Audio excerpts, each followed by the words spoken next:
Pregunta Rodrigo Torres. En el caso de campanario, ¿la estructura en sí vibra?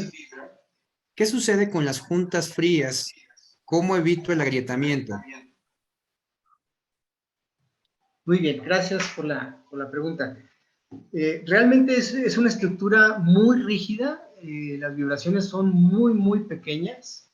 Normalmente el prefabricado tiene la fama de ser estructuras de más vibración, y precisamente lo que vengo comentando es que esa fama la logran, la hemos logrado los prefabricadores, porque muy a menudo hemos resuelto las losas simplemente apoyadas y conectadas exclusivamente mediante el firme.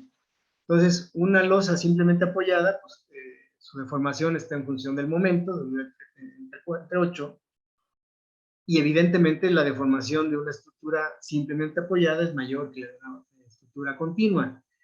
Precisamente este sistema constructivo permite la continuidad estructural de cosas y reduce muchísimo la vibración, entre 24. De acuerdo, gracias. La junta fría, pues básicamente hay que cuidarla, hacerla muy bien.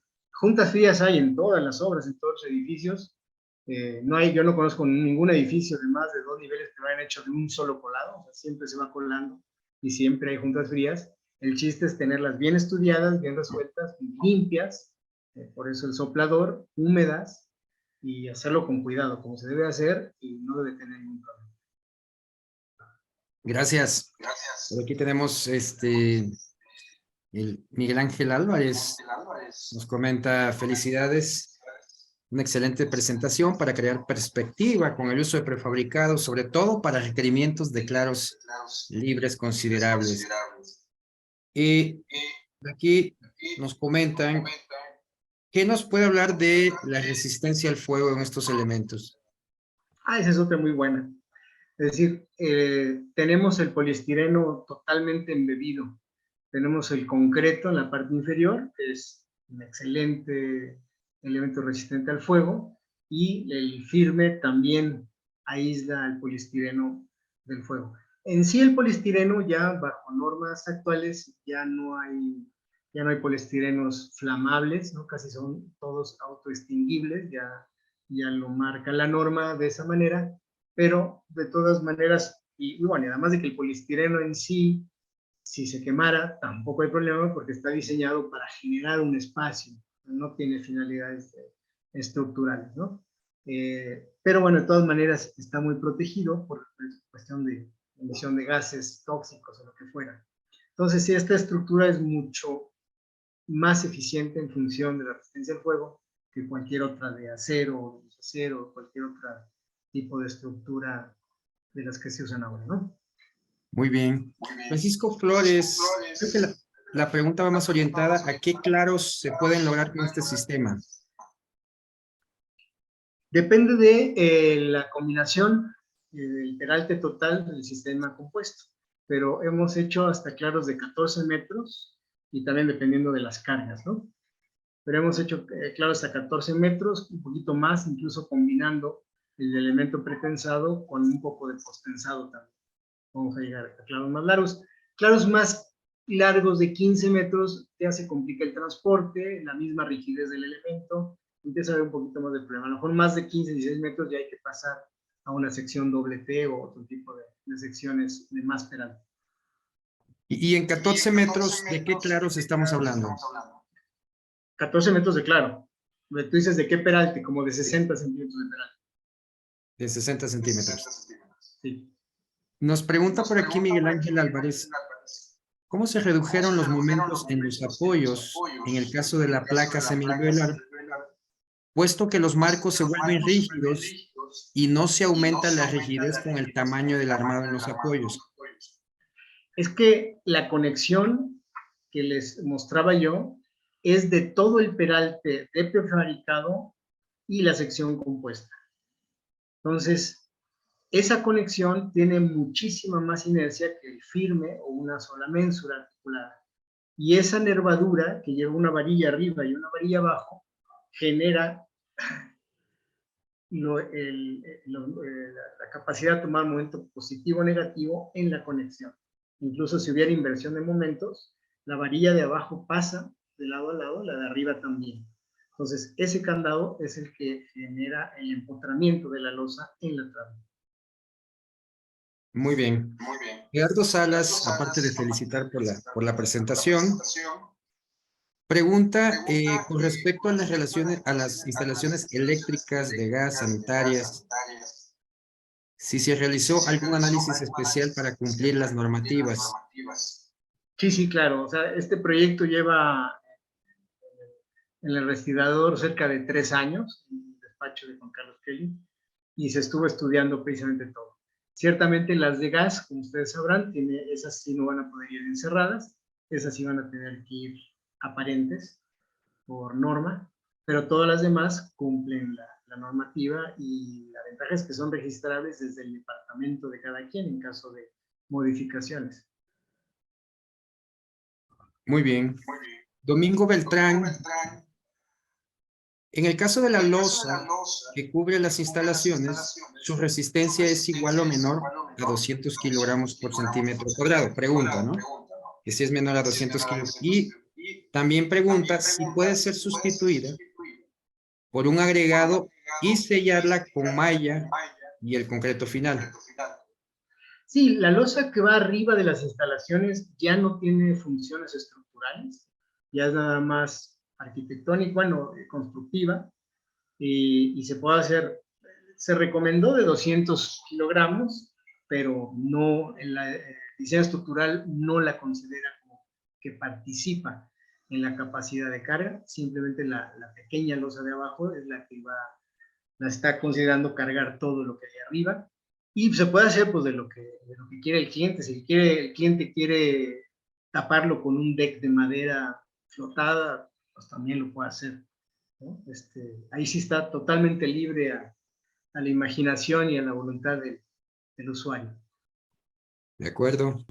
Rodrigo Torres nos pregunta que si se considera algún comportamiento térmico acústico del sistema. Sí, es otra de las ventajas de este sistema, que hace sándwich. Todo ese hueco lleno de poliestireno es un excelente aislamiento térmico y acústico, y la triple capa de losa hace un aislamiento que no vamos a ver en en ningún otro departamento. O sea, 3 losas de concreto entre el piso de abajo y el de arriba, no vamos a oír los taconazos de la señora de arriba, ¿no? O sea, difícilmente vamos a encontrar un aislamiento acústico más eficiente que este. Muy bien. Juan Carlos Romo cuestiona de qué manera se consideró el paso de instalaciones en las secciones preesforzadas y si se revisó la sección transversal en esos puntos. Perdón. El paso de instalaciones no va a través de los elementos preesforzados. Todas las instalaciones van arriba del elemento pretensado, fabricado. Los pasos van a través de las traves de rigidez, las traves portantes.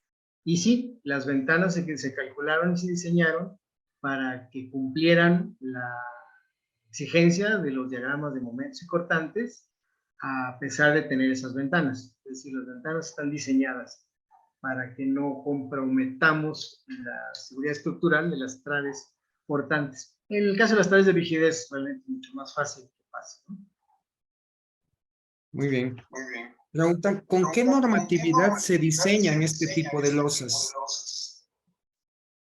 Bueno, son varias. Está los códigos del Distrito Federal. Aquí tenemos también algunos códigos de diseño de Querétaro, pero son muy generales. No tenemos un código particularmente de losas prefabricadas, pero usamos códigos de la Ciudad de México y códigos del PCI, del Precision Concrete Institute, y básicamente una serie de recomendaciones a través de los años que se han estado viendo cuáles funcionan y cuáles no, pero básicamente diseñamos por comportamiento y por esfuerzos también, no solamente por momento último, sino también revisamos por esfuerzos permisibles, aparte de revisar por existencia última. De acuerdo. Oscar Zúñiga comenta, entonces puedo entender que este sistema es hacer todo un entrepiso como una gran charola. Exacto. Y pregunta que si requiere relleno entre la losa y la losa tapa. Exacto, tal cual. Lo definió perfectamente. Son charolas en donde el usuario va a meter como si fuera un terreno. El usuario, debajo del piso, planta baja, mete sus instalaciones y finalmente tapa con el piso que quiera. Así es. Muy bien. ¿Qué recomendaciones nos puede dar en el caso de, o más bien para evitar vibraciones en estos sistemas de losa? Insisto, siempre las vibraciones están en función de qué tan esbelto nosotros estamos diseñando nuestros elementos de piso. De cualquier tipo, ya sea de madera, de acero, de fabricado, colado en sitio, siempre el espesor o la inercia del elemento fundamental de losa es la que va a determinar si vibra mucho o poco. Si es muy rígido, va a vibrar poco. Y por otro lado, las condiciones en los extremos de apoyo, ¿no? Eso también la otra parte que va a regir en las vibraciones.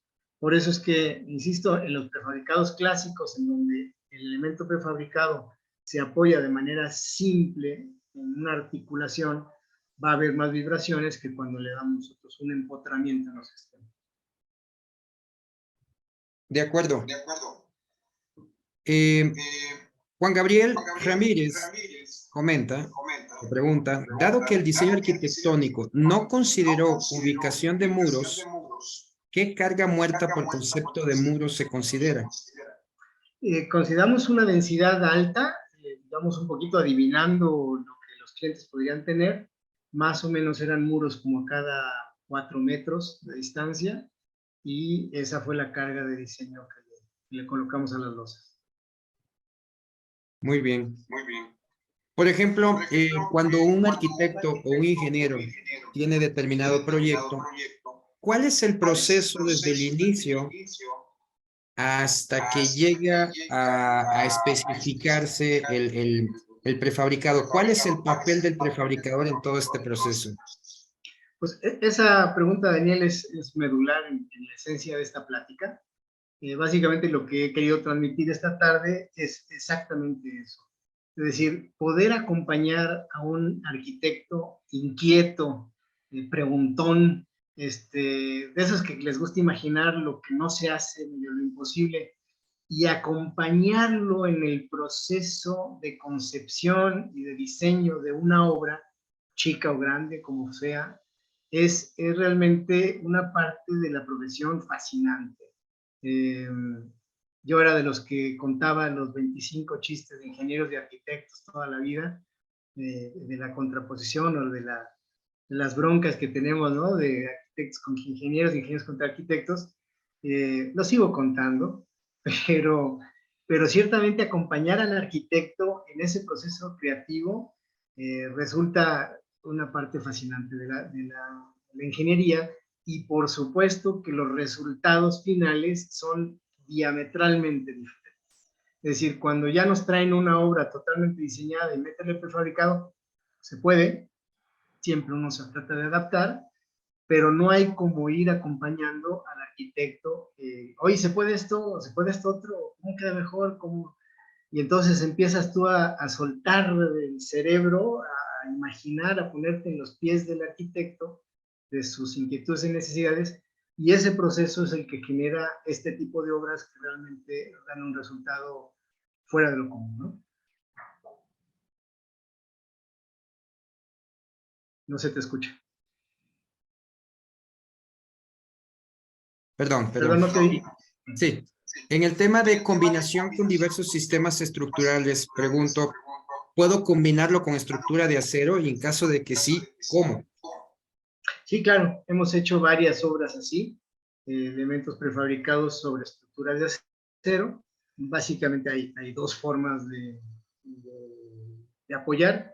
La que se antoja como más simple es como si fuera una viga, una gualda, y encima el elemento prefabricado. Ahí lo que yo siempre uso son stud weldings o conectores soldados al patín superior del elemento metálico que conecten al firme de concreto y generen ahí una sección compuesta también entre la estructura de acero y el concreto. Y también he hecho estructuras que también se ven muy bonitas, en donde el prefabricado se apoya en el patín inferior de la CIS. Ahí sí son articuladas, ahí las deformaciones son un poquito mayores, pero el plafón inferior se ve muy bonito, se ve muy limpio, nada más con las soleritas. Ahora parecen soleras, pero son el patín inferior de la IPR, y también se pueden hacer muy bien, y el firme es el que pasa por la parte superior del patín superior de la IPR. De acuerdo. Alejandro Hernández felicita por la presentación y reitera sobre el tema de la vibración vertical del sistema de piso y pregunta que si existe algún catálogo con secciones tipo de vigas para poder ser utilizadas en un modelado de diafragma. Yo no tengo catálogo, yo tengo el catálogo de mis productos, pero en realidad, pues cada proyecto tiene sus peculiaridades, largos, traves diferentes, cargas diferentes. La verdad es que ojalá algún día lleguemos a eso en la asociación, de tener un catálogo de rigideces, de elementos, pero no es una chamba fácil. Por ahorita se hace proyecto por proyecto. Totalmente de acuerdo. ¿Qué tan bien acabadas están estas losas o semilosas, ¿no? Pretensadas. ¿Qué tan acabadas están por la parte de abajo para ser utilizadas dentro de un concepto arquitectónico? Sí, eso depende totalmente de las unidades de producción. Es decir, yo en Pensocret tenemos 5 pistas, pero las 5 pistas no me alcanzaba el dinero para tener un fondo metálico, sino solamente en 2. Entonces, cuando yo fabrico elementos que van a quedar con acabado aparente, los fabrico sobre estas charolas metálicas, que el metal bien limpio nos genera precisamente ese acabado espejo que ustedes ven que sale desde que sale de la mesa de producción, teniendo sus cuidados, ¿no? Un concreto adecuado, con una cantidad de agua adecuada, un espejito de agua para generar ese acabado espejo. Y bueno, pues el molde finalmente es el que da lo que se ve. En las otras pistas, que son pistas de concreto, no logramos ese acabado tan bueno, y es donde usamos para la producción de otro tipo de elementos, como viguetas o tubulares. De acuerdo. Por aquí tenemos unas felicitaciones de nuestro buen amigo Héctor Rodríguez. Excelente presentación, nos comenta. Una última pregunta antes de terminar esta sesión del día de hoy. Los prefabricadores pueden ir a la obra y supervisar y hacer recomendaciones al constructor. ¿Lo hacen, digamos, de manera normal o manejan otro tipo de esquemas, en este caso, para que las obras salgan correctamente? O al menos las losas. Pues mira, ahorita por el tamaño de la empresa estamos pues, apenas naciendo y creciendo. Afortunadamente sí me trato de dar mis tiempos para ir a todas las obras importantes, eh, al menos 2 o 3 veces. En esta obra en particular sí estoy yendo cada 8 días desde que empezamos, porque además soy corresponsable en seguridad estructural, entonces bueno, es parte de mis responsabilidades. pero como prefabricador yo siempre trato de ir a las obras al menos una vez, sobre todo las que tienen alguna peculiaridad. Las obras, digamos, de biguete y bovedía convencional, pues doy mis tablas, pido que las sigan, que hagan las recomendaciones, van los ejecutivos, ¿no? Los arquitectos, ingenieros que están en el área de ventas, y ellos sí tratan de visitar al cliente, porque siempre salen dudas, por más que se haga una cosa 1000 veces, siempre hay alguna duda, que si el tinaco, no el tinaco, que si el hoyo, en fin, siempre hay cuestiones. Y entonces, pues mis arquitectos que ya van agarrando la onda, gracias a Dios, van resolviendo eso en obras. Yo soy de la opinión que sí tenemos que estar lo más posible supervisando y viendo que se hagan las cosas como pensamos nosotros que sí van a ser. De acuerdo, de acuerdo. Muy bien, pues vamos cerrando esta interesante sesión del día de hoy, muy ilustrativa y con mucho contenido que nos quedamos para uso diversos.